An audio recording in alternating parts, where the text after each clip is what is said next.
They look like soldiers, right? And they'll sit up and like, especially at night, they'll sit up like on a hill, you know, with their little drapes and stuff like that, their little sniper rifle and scope and. Well, again, I can't speak for Oregon because we're not in Oregon, but you know, this is Nevada, so we're pretty overt about what we do. Right. It's not that hard to see us. So. Hey, you're gonna see 100 officers out tonight. You're gonna see. And every time they see you guys, I gotta come over and see what's going on. It's a hindrance, but it is what it is, right? Right. See, Portland is simpler. What it is, they're like, okay, the cop watches are out. It's not a big deal to us. Huh? It's not a big deal to us. They have cameras on and cameras rolling. But yeah. We have certain protocols and, you know, ones that we have to follow, which is, you know, our commanders want supervisors out on stops that are being filmed overtly by the public. Okay. So it is what it is. Yeah. Well, see, that's a good thing because it keeps everyone in checks and balances. Well, I'll make sure that you guys have any questions answered that need to be answered, and if you don't, then here to make sure that they don't get involved in what you're trying to do, and you're not getting involved in what they're trying to do. Yeah. Oh, we won't be that mediator between you guys. Yeah. No, we will never get involved in what they're doing. Well, unfortunately, we have had people that try to do that. Yeah. Ones last week were that type that tried to test the boundaries between where they could and could not be. Right. It's unfortunate, but sometimes people don't know the rules, and we try to explain it to them. Yeah. But well, I try. You see the distance right here? As long as you're in the area where the officers, as long as they tell you, hey, you can film over there and you stay over there, that's perfectly within law. It's the moment when they tell you to stand over there to give them distance and you keep encroaching on them, then it becomes obstructing. Well, yeah, they asked me to get back over there, and then I go, what about, then I backed up to here, and I go, what about right here? And they go, just don't bother us. Yeah, and so there you go. So they're giving you that, they're directing you to where they feel comfortable so they can do their job and they don't have to feel hindered or delayed, which is a part of the obstructing law. Right. So as long as you don't hinder or delay, hindering and delaying is you're taking their attention away from this lady to you. Right. So, and that's that officer safety aspect that the state allows. So. No, we don't want your officers to stop what they're doing and come to us. No, I understand. One, it endangers your officers. Two, it endangers us. Three, it endangers the public as a whole. Well, as a public, you have the right to stand out here and film, which we agree with. Wholeheartedly, we agree with because we film you guys. So that's why everybody's got cameras nowadays. That's why everybody. Well, it goes back and forth. So yeah, I mean, we don't want to interfere with you guys. Is the other gentleman up in a tree? Where is he at? Has he got a ghillie suit on? I see him right now. Let me see. Where can I see him? Is he up on the bridge? Yeah. I just walked by the bridge. He just walked by the bridge. Told a couple gentlemen they couldn't sit there on the bridge because you can't sit there on the bridge. They're too tight. Anywhere where there's less than 18 feet of walkway, and the bridge is here in Nevada in Las Vegas. What's up? Can I go this way? Absolutely. This one? Yeah, it's in a can. Just can't have a glass bottle. Okay. Yeah, glass bottles are a no. Okay, cans are a yes. You're perfectly good. Wait. What's that? I can sit right here, right? You can sit on the steps, yeah. Thank you. Yeah. Yeah, because I'm gonna. You ain't bothering me. Hey, I don't want to fall down. Oh, I don't want you to fall down. Thank you. Yeah, you're good with the can. Now, anywhere the bridges here in Las Vegas. Yeah, the now county, he's down here. The county's designated those the same as sidewalks. So anywhere where there's less than 18 feet of distance, you can't just stand there in place. They give special circumstances, obviously, to bus stops because the bus stops only have limited space. Right. But like this is less than 18 feet, so if someone's standing there and just literally just standing, that's actually against the law. Huh. So, like I was having a conversation with your friend earlier, it's the knowledge of the laws when you come into town. Right. Because we have special laws not only from the state but the county that the commissioners put in. Right. And a lot of those play put in place for protests, because we get a lot of protests for unions when the contracts come up. We get a lot of obviously pedestrian traffic when it's New Year's or special events like boxing, UFC, hockey, any sports, conventions. We had the debates a couple of years ago. Yeah. So that's why these laws get put in place, because when you have those political events, people come down and they block the streets and sidewalks. People like this gentleman can't enjoy himself. Yeah. See, one thing I was joking about a friend of mine, because I came when I noticed this town and stuff. I go, this town has hardly anything. You know, we're from Portland, right? Thank you for. You're welcome, sir. Hey, you know what? Hey, whatever you say right now, it was. Speaking right to your heart? Yeah. Oh, it's good. No. He took his ghillie suit off. But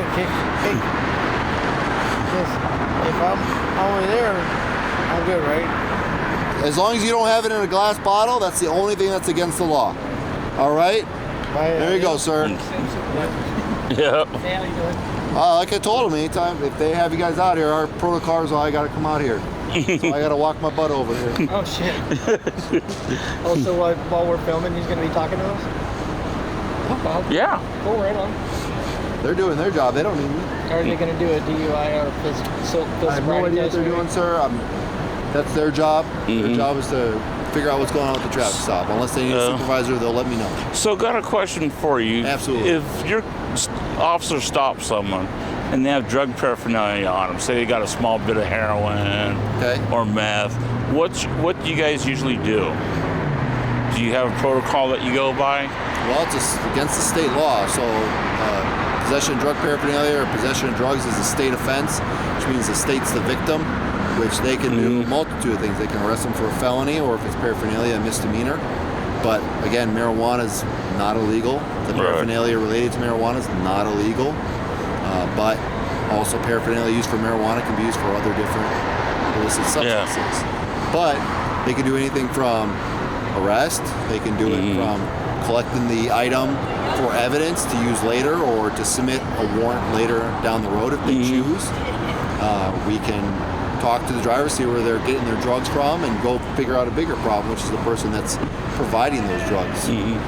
Yes. See, in Portland now, what they're doing is they're like downtown. They'll go around. They'll catch people using drugs and stuff, and instead of taking them to jail, they call out drug treatment counselors. You know, maybe one day we'll probably fall down that road. We're already doing that with mental illness. So if somebody is deemed to have a mental illness and maybe their actions are because of that mental illness and they need treatment instead of criminal or law enforcement action, we call out what we call CRT units, which are crisis response teams. They are licensed psychologists and psychiatrists that sit with the ambulances. They come and they respond. They determine that person's going through a mental crisis, and then they get that person immediate treatment. So they take them in the ambulance, they bring them down to the rehabilitation center, get them immediately seen by a psychologist or psychiatrist, and determine if they need to have in-house treatment or if they can be treated there and released. But instead of some of the old days where you'd have somebody with a mental illness, they focus more on the criminal side, which could be a traffic law like jaywalking, and they decide, hey, because he's going through a mental crisis, he could be a danger to himself or others, let's just take him and do what we call a Class 2 citation here in town. Class 2 is you get issued a citation, but we still have the right to take you down to jail, fingerprint and book you, and take a photograph. You get released out in a couple hours. And it's a way for us to get you out of the area so you don't cause any harm to yourself or others. Right. But we're probably going to fall down that road sometime, I would imagine, especially in places like Portland, everybody's doing it. We seem to take other lessons from different agencies. We evaluate how well it's working for that agency, and then we incorporate it in if it's going to work. Yeah, Portland has specialized officers that are trained in mental health care. And so I am too. So CIT stands for Crisis Intervention Team. And so what happens is they get called out on the mental health calls, and if they go, well, hey, the person needs to go to the hospital, because it's against Portland police policy now to transport someone with mental illness to a hospital. Well, so we don't. So an officer will never transport somebody a mental illness to a hospital unless that person is deemed to be a walk away from a mental health facility. Once they're a walk away from a mental health facility, a judge actually issues an order for them to be taken into custody for a mental health evaluation and for public safety fact, and then they bring them right back to the hospital. But they know through that order from the judge where to bring them back to because they're walking away from a facility. Right. And it's pretty much for their own safety because they have so much medication that they need to take that they may not know where they're at. Right. So, but we have numerous officers on this department that are what we call CIT trained, crisis intervention trained. They go through a week-long class. Every couple of years, they get retrained to make sure that they're up to date, not only on different mental conditions, how to treat those effectively, how to make sure they're getting the proper resources, what resources are available, and people that we know and we can have a face-to-face with to have their contact information and get those people who are having mental crisis in touch with the right people instead Something of. made me think of a question I wanted to ask. Yes. Have you ever taken any of the Force Science Institute's courses on No. de-escalation? Have you heard of them? I've heard of them, but I have not taken them. So, Yeah, it's pretty cool. They actually used one of my cop watching videos in their training. so you get training from everywhere. Yeah. So, he said you were hiding out. You're up in a palm tree or something somewhere. Well, I'm butthurt and pissed to have to pay that fine, so I'm just kind of crazy. Oh, don't be butthurt. Well, it's just expensive. I'm imagining it'll be expensive. No, I would imagine it's not. Well, again, to a lot of people, any type of expense is butt hurting, but you know, it is what it is. Yeah. You guys have any other questions? No? But, Okay. sorry to do this to you, but every time I see the stops until I go to sleep, I'm going to be filming. Here with us. That's your right. More likely you see me all night. All right. Yeah. Thank you, gentlemen. Thank you. A non-policing related question. I'll turn this And thank you, officers.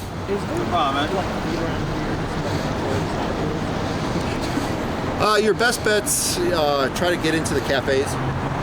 Each one of the casinos usually have a cafe, like a late night deli or cafe counter. Those allow more reduced price items that are like the restaurants. So you'll see more reasonably priced items. And a lot of them, they're either like a deli, late night snack, cafe. Oh, can I talk to you? Just Yeah, I would. a little talk. I'll turn my camera off.